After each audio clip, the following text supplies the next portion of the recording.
Bueno, las variables económicas en juego en la Argentina no es tarea fácil de analizar. Para eso nosotros siempre nos apoyamos en la gente que tiene mucha más expertise en el tema y muchísimo más conocimiento, amplio conocimiento. Y para ello convocamos a Miguel Ángel Ponce, ingeniero, consultor de larga trayectoria. ¿Qué tal, Miguel? ¿Cómo te va? ¿Qué tal? Alegría estar contigo. Una pequeña corrección. Es Miguel Ignacio. Para Miguel todo el Ignacio. mundo, Ah, bien, bien, Miguel bien. va asociado con Ángel y yo de Angelito tengo muy poco. Bueno, algún Pero sector dirá que no, otro que sí. claro, seguramente que sí, seguramente no, pero además elegiste un día, yo creo, que nos tiene que llamar a la reflexión. Hoy es 1 de junio. ¿Con qué se despierta la gente hoy? Y bueno, con que además de que sus salarios siguen como todos sabemos, ¿no es cierto? El gas sube casi un 3% a nivel nacional, el agua otro 3%, el colectivo en la mayoría de los lugares en el entorno del 5%, el tren sube un 15%, en el área metropolitana y Ciudad de Buenos Aires el subterráneo otro casi un 4,8, casi un 5 también, los peajes en la mayoría de las rutas en el entorno del 5, el combustible más de un 3,5, la electricidad otro tanto, 1,5, las prepagas suben casi hasta un 3%, los colegios privados, dependiendo de cuál, suben casi, qué sé yo, un 5% de promedio. O sea, estamos en un día, para muchos, un día negro, que además se complementa entonces con algo que es muy lógico. Si a todos estos gastos, que son gastos casi, yo te diría, inevitables, ¿no es cierto? La mayoría de ellas, porque todo lo que tiene que ver con las tarifas, con los servicios, si no los pagaste, los cortan. Esto va dejando, obviamente, un ingreso efectivo, una utilización de lo que te va quedando cada vez menos, que por supuesto esto se refleja en las caídas de ventas. Entonces no nos podemos sorprender que el último dato de caída de ventas mayorista supere el 7%, que en los supermercados la caída sea más del 5%, en los shopping las caídas más del 13%, todo cae, los electrodomésticos, cae la televisión. Vos fíjate, está empezando el mundial y se venden mucho menos televisores que en el mundial anterior. Caen la venta de heladeras, de aires acondicionados, de lavarropas, de cocina, qué sé yo, calefactores, tablets, celulares, ventiladores, todo menos las cámaras digitales y tal vez algún modelo de computadora. Este es un poco el cuadro de la economía real. Claro, frente a esto algunos nos venden lo que sería la economía de los mercados. En el exterior siempre se habla de la diferencia entre Wall Street y Main Street, es decir, entre los mercados y lo que me ocurre a mí en la cotidianeidad. Yo acá lo digo que es el divorcio entre los mercados y la economía real, la tuya, la mía, la de todos los que nos están viendo y escuchando, ¿no? Miguel, dijiste algo muy importante. ¿Cómo está la Main Street en Estados Unidos? Bueno, te diría que en el peor momento. Te doy un dato que poca gente conoce. Cuando el galón de gasolina llega a un número mágico e histórico, 2,75 el galón, todos los oficialismos pierden las elecciones de medio término o si son las elecciones nacionales, las presidenciales también las pierden. En estos momentos, el estado donde más barato está superando el 4, llega hasta el 7, 7,5, con lo cual uno diría a priori, esto que vos preguntás, la Main Street, la economía real en Estados Unidos, está muy mal. Por eso es que, fíjate vos, cambian el presidente de la Fed, del Banco Central, Ujú. de alguna manera lo obligan a irse a Jerome Powell, que por supuesto se venía resistiendo a bajar las tasas de interés. Bueno, ahora el nuevo presidente de la Fed está pensando no solo que no se pueden bajar las tasas por el proceso inflacionario, sino que además tal vez haya que subirlas. Yo no creo que lo hagan a la brevedad, pero de hecho el Banco Central Europeo ya está planteando que las tasas acá en Europa van a subir. Digo acá porque yo estoy en estos momentos hablándoles a los que nos están viendo desde Madrid, ¿eh? y con el tema Unión Europea-Mercosur. Exacto. Miguel, eso también te iba a consultar. Hay una amplia expectativa en los industriales, en algunos industriales argentinos, no digo todos porque los que dependen del mercado interno están que bufan, pero aquellos que apuntan un poco a salvar las papas vendiendo al exterior. ¿Cómo está el acuerdo Argentina o Latinoamérica con el Mercosur? Te Con la diría Unión que Europea, perdón. claro, hay una gran esperanza. A ver, ¿por qué? Y es una esperanza forzada. Todos sabemos, los que estamos en esto, yo vengo 20 años laburando para que saliera este tema, de manera directa o indirecta, desde el sector público, desde el sector privado, pero siempre apuntando a esto. De alguna manera uno está diciendo, bueno, hasta ahora se habían resistido Francia, se había resistido Irlanda, se había resistido algunos países de las llamadas democracias del norte, ¿no es cierto?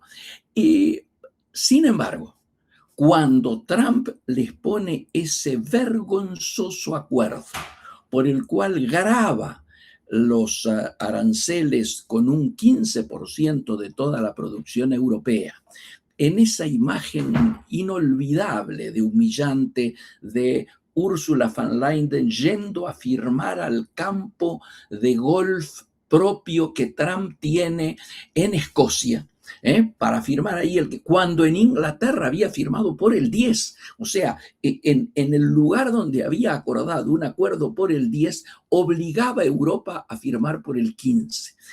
A partir de ese momento, más a partir de que obliga a los países europeos que integran la OTAN a destinar y aumentar sus presupuestos militares para comprarle, obviamente, armas a los Estados Unidos, un 5%, ¿no es cierto? Un 5% del PBI dedicarlo a eso, a la compra de armamentos, a rearmarse. A partir de esa situación, Europa comienza a mirar, obviamente, otras áreas y privilegia acordar con México un acuerdo de libre comercio y por otro lado acelerar el acuerdo que estaba pendiente con el Mercosur. Lula intentó llegar a tiempo antes de terminar su presidencia pro tempore del Mercosur, no llegó y en el primer mes del nuevo presidente del Mercosur, que le toca a Paraguay, ¿no es cierto? Allí se firmó, viajó Ursula von der Leyen y firmó en Asunción la puesta en marcha. Hubo toda una serie de, diríamos, chicaneos por los que se planteaba que lo que se había firmado tenía que ser puesto a consideración del Tribunal Jurídico del Mercosur para ver si alguna de las cláusulas no contradecían los documentos liminares de la Unión Europea. Bueno, se logró que básicamente Alemania, Italia y España forzaran a que mientras eso ocurre, el capítulo vinculado a lo comercial y a las inversiones se pusiese en marcha fácticamente. Y esto es lo que ha ocurrido.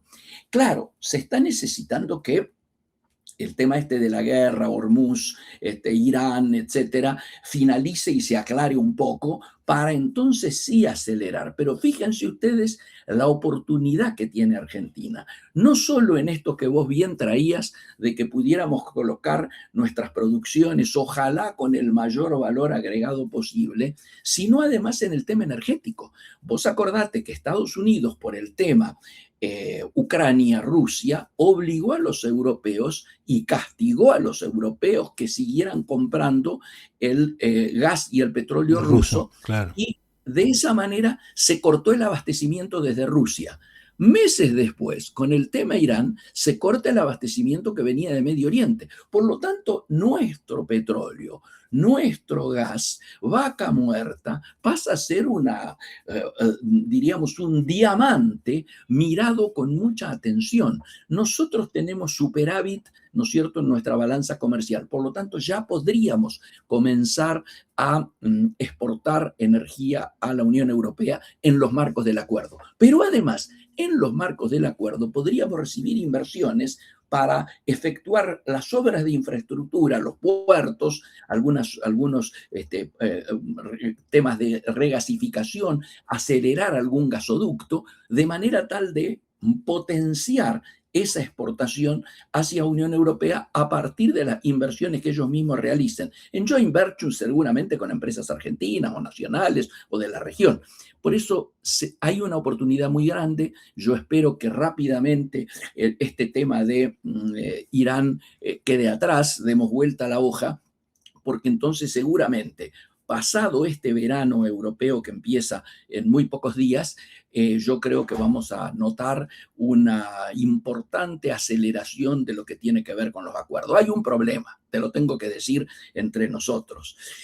Acá la gente está esperando que algunas cuestiones que generan dudas se aclaren. Quiero decir, para cualquiera que vaya a hacer una inversión, se requiere, diríamos, seguridad jurídica, transparencia. Y en estos momentos vos habrás visto, hasta el propio Fondo Monetario Internacional, en su última revisión del acuerdo con Argentina, el que permite que le liberen los 1.000 millones que van a recibir en estos días, pone claramente que es necesario terminar con las cuestiones que quitan transparencia a la gestión, que generan sospechas de corrupción, porque si no las inversiones no van a venir. Yo te diría que toda la gente con la que he hablado acá, que pensaba invertir, se ha colocado en una posición que se denomina técnicamente wait and see, esperar y mirar. ¿Mirar qué? Que aclare. Exactamente. Miguel, yo sé que estás con la agenda apretada. Te hago la última pregunta y te agradezco la comunicación. Por favor. ¿Qué hay de cierto con este crecimiento que ve Luis Toto Caputo al respecto del crecimiento argentino, de la economía argentina en comparación con otros países del mundo? Te diría dos partes. Uno, en términos de inversiones externas, somos los peores de la región. Todos los países de la región recibieron más inversión externa directa que nosotros. Uno. Segundo, en términos de crecimiento de PBI, que es a lo que se refiere Caputo, que Caputo dice que el año que viene la economía se va a llevar puesta a la política, dando por entender de que esto va a ser digamos, un paseo económico. Yo te diría lo siguiente, se está dando un crecimiento del PBI que inclusive entró en revisión ya en el Banco Mundial, en el propio fondo, en los distintos organismos, porque está produciéndose una profundización de las dos velocidades. ¿Qué es lo que tira el PBI hacia arriba?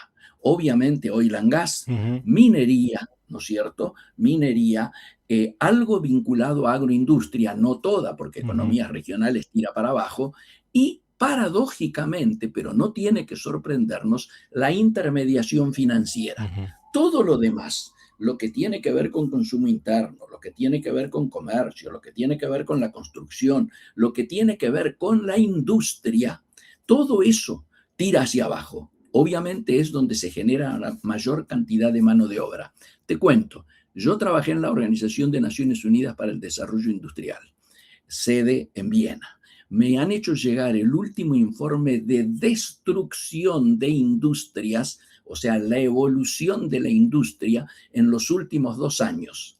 A nivel mundial, el peor país con performance industrial es Argentina, donde más puestos de trabajo industriales se han perdido y donde más industrias han cerrado en el mundo. Es un ranking que nos genera tristeza a algunos y vergüenza seguramente. Finalizando, Miguel, 2 palabras apenas de el recibimiento de Xi Jinping a los 2 líderes de las 2 potencias en decadencia. Claramente se ha colocado nuevamente Xi Jinping en el centro del mundo, en el centro de la escena política de este momento. De hecho, hasta la finalización del tema en Irán y la apertura del estrecho de Hormuz, la gente mira más a China que hacia Estados Unidos, ¿no es cierto? Te lo sintetizo con una situación. Cuando se producen reuniones de cúpula de esta naturaleza, al finalizar, hay un comunicado conjunto, si la reunión ha sido buena, y donde se dan a conocer los resultados, los logros, los avances de esa reunión. Si no ha habido logros ni avances, pero ha sido una buena reunión, también hay un comunicado conjunto. Ahora, como en el caso de Trump, no solo no hubo comunicado conjunto, sino que cada uno dijo lo que pensó que había ocurrido, que era bastante diferente, digo, el tema Taiwán, el tema de las compras, el tema de Irán, etcétera, el tema de la relación con Japón, todo lo demás. Esto marca claramente el fracaso de esa reunión. Si además, cuando todavía se están escuchando los motores del avión que se lleva a Trump de nuevo a Estados Unidos, se empiezan a escuchar el ruido del avión de Putin que llega al mismo lugar y tiene un trato en la gestualidad mucho mayor, y allí sí se dan a conocer en un comunicado conjunto los resultados, que uno los podría sintetizar en que Rusia le garantiza la soberanía energética que necesita China, y China le garantiza el soporte y la alianza militar en términos de seguridad que tienen a través de los BRICS. Estas son las diferencias, y me parece muy importante que vos hayas traído sobre la mesa esta nueva situación, porque marca algo muy clarito, que es la relación, que seguramente va a ser conflictiva, ya lo es como lo estamos viendo, entre una potencia hegemónica en decadencia y una potencia hegemónica en emergencia. Igualmente, con la paciencia oriental, tengamos claro, recién va a ser el hegemón indiscutido, no el año que viene ni el otro, sino en el 2049. ¿Sabes por qué? Porque ese año se cumplen 100 años de la instauración de la República Popular China, y ellos quieren celebrarlo de esa manera. Impecable. Miguel, un fuerte abrazo y disfruta del verano del Mediterráneo. Me imagino que ya tenés ahí alquilado algo. No. Paradójicamente estoy enfermo. No me digas. Porque me agarré una, no sé, algo en el vuelo de Iberia y nadie usaba mascarilla. Claro. Bueno, un desastre. Llevo 20 días así. Te mando un abrazo. Abrazo, Miguel. Hasta aquí la palabra de Miguel Ignacio Ponce, consultor, ingeniero y referente para todo lo que tenga que ver con el tema económico. Pasó aquí por la Chalet Miguel Ángel Ponce.